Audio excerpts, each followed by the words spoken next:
ಕರ್ನಾಟಕ ಹೋಲಿಕೆ ಮಾಡಿದ್ರೆ ಹಾಗೆ ಐ ಆಮ್ ನಾಟ್ ಡಿಫರೆನ್ಸಿಯೇಟಿಂಗ್. ನಾನೇನು ವಿಭಿನ್ನವನ್ನ ಅಥವಾ ತೊಡಕನ್ನ ಅಥವಾ ವೈರುಧ್ಯವನ್ನ ಎತ್ತಿ ತೋರಿಸ್ತಾ ಇಲ್ಲ.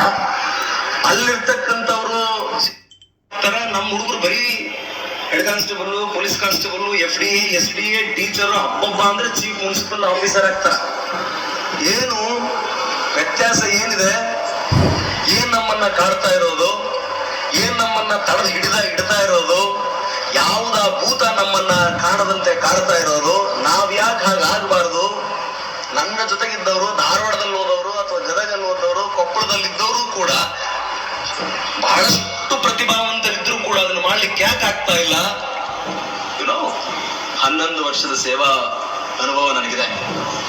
2006-7 ಡಿಗ್ರಿ ಮುಗಿದಿದ್ದು, 2008 ಸಿವಿಲ್ ಸರ್ವಿಸ್ ಎಕ್ಸಾಮಿನೇಷನ್ ನಾನು ಬರೆದಿದ್ದು, 2009ರಿಂದ ಇಲ್ಲಿವರೆಗೂ ಕೂಡ ಬೇರೆ ಬೇರೆ ಜಿಲ್ಲೆಗಳಲ್ಲಿ ನಾನು ಪ್ರೊಫೆಷನರ್ ಆಗಿ, ASP ಆಗಿ, SP ಆಗಿ, DCP ಆಗಿ ಕರ್ತವ್ಯವನ್ನು ನಿರ್ವಹಿಸಿದ್ದೀನಿ. ಏನು ನೂರಾರು ಶಾಲೆಗಳಿಗೆ ಭೇಟಿ ಕೊಡ್ತೀನಿ, ನೂರಾರು ಹುಡುಗರ ಜೊತೆ ಸಂವಾದವನ್ನ ಮಾಡ್ತೀನಿ. ನನಗೇನು ಅನ್ಸುತ್ತೋ ಅದರ ಮಾರ್ಗದರ್ಶನ ನಾನು ಕಲ್ತಷ್ಟನ್ನ ಅವ್ರಿಗೆ ಹೇಳ್ಕೊಡ್ತೀನಿ. ಏನ್ ಕಂಡಿದ್ದೀನಿ ಅಂದ್ರೆ, ನಮ್ಮಲ್ಲಿ ಕೀಳಿರಿಮೆ ಭಾವನೆ ಇದೆ. ನಮ್ಮನ್ನ ಬಹುದೊಡ್ಡದಾಗಿ ಕಾಡ್ತಾ ಇರೋದು ನನಗದ ಆಗಲ್ಲ, ನನಗದು ಸಂಬಂಧಿಸಿದ್ದಲ್ಲ. IAS, IPS ಅನ್ನೋದು ಕೇವಲ ಅಂತವರಿಗೆ ಮಾತ್ರ ಸೀಮಿತ. ನಂದು ಯಲಬುರ್ಗ, ನಂದು ಕುಷ್ಟಗಿ, ನಂದು ಗಂಗಾವತಿ, ನಂದು ಇದು ಯಾವ್ದೋ ಕ್ರಾಸು, ನಂದು ಇನ್ನೊಂದು ಮುಂಡ್ರಿಗಿ, ನಂದು ಗದಗ, ನಂದು ಏರ್ಲದಿನ್ನಿ. ನನಗ ಆಗಲ್ಲ. ನಮ್ಮಪ್ಪ ಕೃಷಿ ಕುಟುಂಬ, ನನಗೆ ಇಂಗ್ಲಿಷ್ ಬರಲ್ಲ. ನನ್ ಬರೀ BA ಆರ್ಟ್ಸ್, ಅದು ಇಂಗ್ಲಿಷ್ ಅಲ್ಲಿ ಇರುತ್ತಂತೆ. ಎಸ್ಸೆ ನನಗೆ ಗೊತ್ತಾಗಲ್ಲ.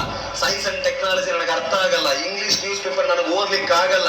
ಶಬ್ದಗಳ ಅರ್ಥ ಮಾಡ್ಕೊಳ್ಲಿಕ್ಕೆ ನನಗೆ ಸಾಧ್ಯ ಆಗ್ತಾ ಇಲ್ಲ.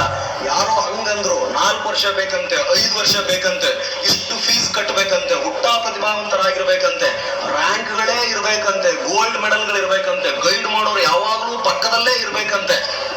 ಸುಡುಗಾಡ್ ಸಂತಿ ಕೊಂಡ. ಇದೆಲ್ಲ ಶುದ್ಧ ಸುಳ್ಳು. ಇದೆಲ್ಲ ಶುದ್ಧ ಸುಳ್ಳು. ಶರಣಬಸಪ್ಪ ಕಪ್ಪತ್ನವರಂತೇಳಿ ಸಿರಟ್ಟಿಯಲ್ಲಿ ಒಬ್ಬ ಹುಡುಗ ಇರ್ತಾನೆ. ಶರಣಬಸಪ್ಪ ಅವಿಭಜಿತ ಧಾರವಾಡ ಜಿಲ್ಲೆಯ ಜಡ್ಪಿ ಅಧ್ಯಕ್ಷರಾಗಿದ್ದಾರೆ ಅವ್ರ ದೊಡ್ಡಪ್ಪ. ಆ ಹುಡುಗ SLC fail, PUC fail, degree English fail, B.Ed seat ಸಿಗಲಿಲ್ಲ, MA ಸೀಟ್ ಸಿಗಲಿಲ್ಲ ಯೂನಿವರ್ಸಿಟಿಯಲ್ಲಿ. ಯಾರೋ ಹೇಳಿದ್ರು, ಸಂಬಂಧಿಕರು ಯಾರೋ ಒಬ್ರು ದೆಹಲಿಯಲ್ಲಿದ್ರು. ದೆಹಲಿಯಲ್ಲಿ ಓದ್ದ 1, 2, 3, 4 ಅಟೆಂಪ್ಟ್ಗಳನ್ನ ಬರೆದ 365-66 ರ್ಯಾಂಕಿನೊಂದಿಗೆ 2003-4ರಲ್ಲಿ IRS ಅಧಿಕಾರಿಯಾಗಿ ನಮ್ಮ ಊರಿಗೆ ಬಂದ ವಾಪಸ್ ಸಿರಟ್ಟಿಗೆ. ಅವನು ಸಿರಟ್ಟಿಗೆ ಬಂದಾಗ ಎಲ್ಲರೂ ಅನ್ನದ, ಶರಣಪ್ಪ IAS ಆಫೀಸರ್ DC ಏನಂತ.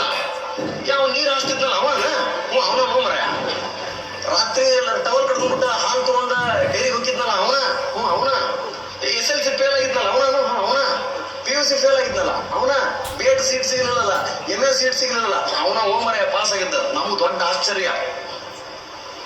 ಆಶ್ಚರ್ಯ. ಓಹೋ, ಶರಣಬಸಪ್ಪ ಕಪ್ಪತ್ನವರ್ IAS ಆಗಿಬಿಟ್ನ. ಇಲ್ಲೇ ಇದ್ದವನು, ನೀರು ಹಾಸ್ದವನು, SLC ಫೇಲ್ ಆದವನು, PUC ಫೇಲ್ ಆದವನು, ಡಿಗ್ರಿಲಿ MB ಆದ B.Ed ಸೀಟ್ ಸಿಗದಿರೋನು ಅವನು ಮಾಡಿದ. ಇಂಗ್ಲಿಷೇ ಅವನು ಬಂದಿರ್ಲಿಲ್ಲ. ನಾವ್ ಯಾಕೆ ಆಗಬಾರದು? ನಮ್ಮಲ್ಲೇನ್ ಕೊರತೆ ಇದೆ ನೋಡೋಣ. ಹಾಗಿದ್ರೆ ಅವನು ಏನ್ ಓದಿದಾನೆ ಆ ಪರೀಕ್ಷೆ ಸ್ವಲ್ಪ ತಿಳ್ಕೊಳ್ಳೋಣ. ಅವನು ಎಲ್ಲಿ ಹೋಗಿದ್ದಾನೆ ಸ್ವಲ್ಪ ನೋಡೋಣ. ಆ ಪ್ರಶ್ನೆ ಪತ್ರಿಕೆಗಳನ್ನ ತರಿಸೋಣ, ಆ ಪುಸ್ತಕಗಳನ್ನ ಒಂದ್ಸಾರಿ ತರ್ಸೋಣ. ಅವನು ಹ್ಯಾಗ್ ಬರದ ಅವನ ಜೊತೆ ಮಾತನಾಡೋಣ, ಅವನು ಕೇಳೋಣ ಅನ್ನೋ ಕುತೂಹಲ. ಅವನಿಗೂ ಇನ್ಫೀರಿಯಾರಿಟಿ ಇತ್ತಂತೆ, ನಮಗೂ ಇನ್ಫೀರಿಯಾರಿಟಿ ಇತ್ತು. 12ನೇ ತರಗತಿ ಬಂದಾಗ ಸ್ಟೆಥೋಸ್ಕೋಪ್ ಸ್ಪೆಲ್ಲಿಂಗ್ ನನಗೆ ಗೊತ್ತಿರಲಿಲ್ಲ.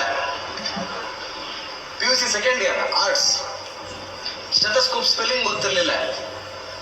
ಅಂತಹ ಅವಸ್ಥೆಯಲ್ಲೂ ಕೂಡ ಇದನ್ನು ಮಾಡಬೇಕು ಅನ್ನೋ ಇಚ್ಛಾಶಕ್ತಿ ನಮ್ಮಲ್ಲಿ ಕೊರತೆ ಇರುವುದು. ಇಚ್ಛಾಶಕ್ತಿಗೆ, ಸಂಕಲ್ಪಕ್ಕೆ. ಒಂದ್ ವೇಳೆ ನಮ್ಮ ಹೆಜ್ಜೆಗಳು ಸದೃಢ ಆಗಿದ್ರೆ, ಆಲೋಚನೆಗಳು ಸಕಾರಾತ್ಮಕವಾಗಿದ್ರೆ, ಇಡೀ ಜಗತ್ತು ನಮ್ಗೆ ಸಹಾಯ ಮಾಡುತ್ತಂತೆ ನಮ್ಮ ಗುರಿಯನ್ನ ಸಾಧಿಸ್ಲಿಕ್ಕೆ. ಇರೋದು ಇಚ್ಛಾಶಕ್ತಿಯ ಕೊರತೆ. ಕೃಷಿಯೇ ಇರ್ಲಿ, ಉದ್ಯೋಗನೇ ಇರ್ಲಿ, ಆಧ್ಯಾತ್ಮನೇ ಇರ್ಲಿ, ಬೌದ್ಧಿಕ ಸಾಧನೆಯೇ ಇರ್ಲಿ, ಸ್ವಂತ ಬದುಕಿನಲ್ಲಿ ಉದ್ಧಾರ ಆಗೋದೇ ಇರ್ಲಿ, ಇಚ್ಛಾಶಕ್ತಿಯ ಕೊರತೆ.